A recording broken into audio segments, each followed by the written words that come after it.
For today's video nga guys is kakatapos lang natin maglaro ng basketball ngayong araw. Kaya eto, nag-crave tayo sa Mang Inasal kasi gutom na gutom tayo. O-order tayo ngayon dito na PM1 only rice, PM2 only rice. Saka sasamahan natin to ng crema de leche. Tara guys, samahan nyo ako. Pumasok na tayo dito sa loob para maka-order tayo ng ating mga order. Let's go!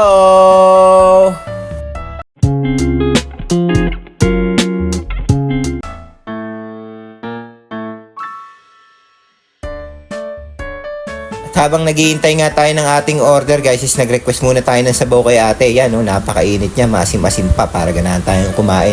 At yan na nga yung order natin, dumating na guys. So nagtrabaho nga pala ako dati sa Mang Inasal kaya sanay na sanay din ako guys na magbitbit ng order. Nakita nyo naman crew ang datingan ni tropa.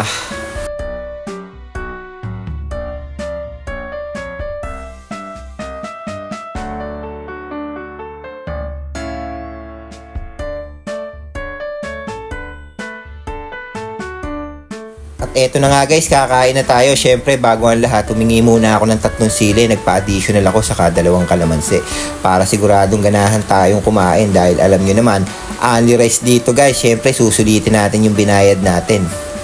Ayan piniga-piga ko na nga yung sili sa toyo. Nagkamay na rin pala ako guys para masarap talaga yung kain natin.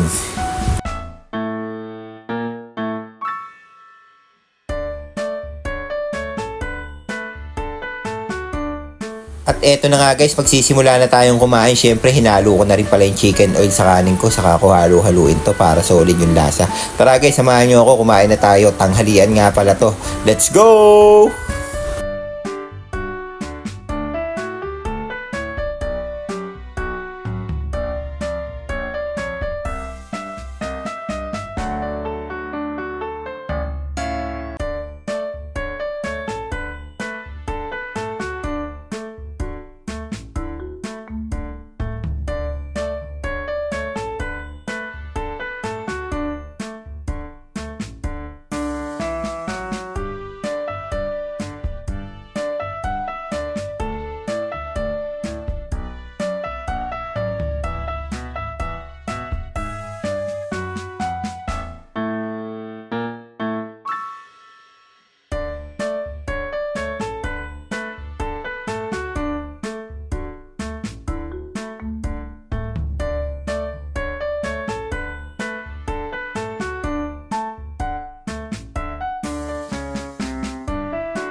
At yun nga guys, nag-request pa tayo ng isang rice kay ate para naman masulit yung binayad natin dito.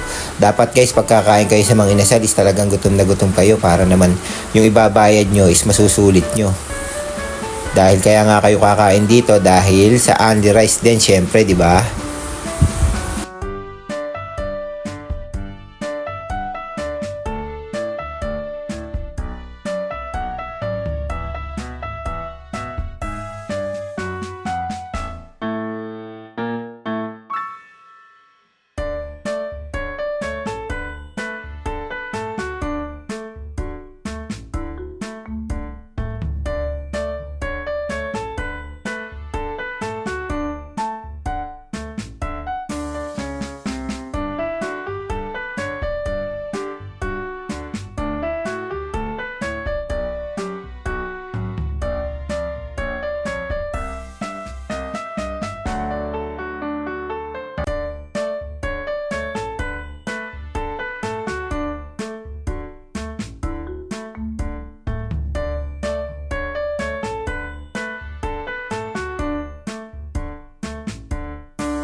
So yun nga guys, tapos na tayong kumain. Grabe, busog na busog ako guys sa nakain ko. Sino ba naman hindi mabubusog? Nakadalawat kalahating kanin yata ako guys. Siyempre, bago natin kainin yung ating dessert, linisin muna natin itong lamesa para malinis ulit at ready to eat na mamaya yung kakainin nating crema de leche. At eto na nga guys yung crema de leche na in-order natin. Yan guys Yung crema de leche nila meron niyang saging, Saka leche plan, tapos meron niya makapuno, tapos gatas. Solid talaga yung lasa nito guys. Kapag napunta ako dito sa mga inasal, yan talaga yung in-order ko na dessert eh. Yan oh, halu-haluhin natin yan guys.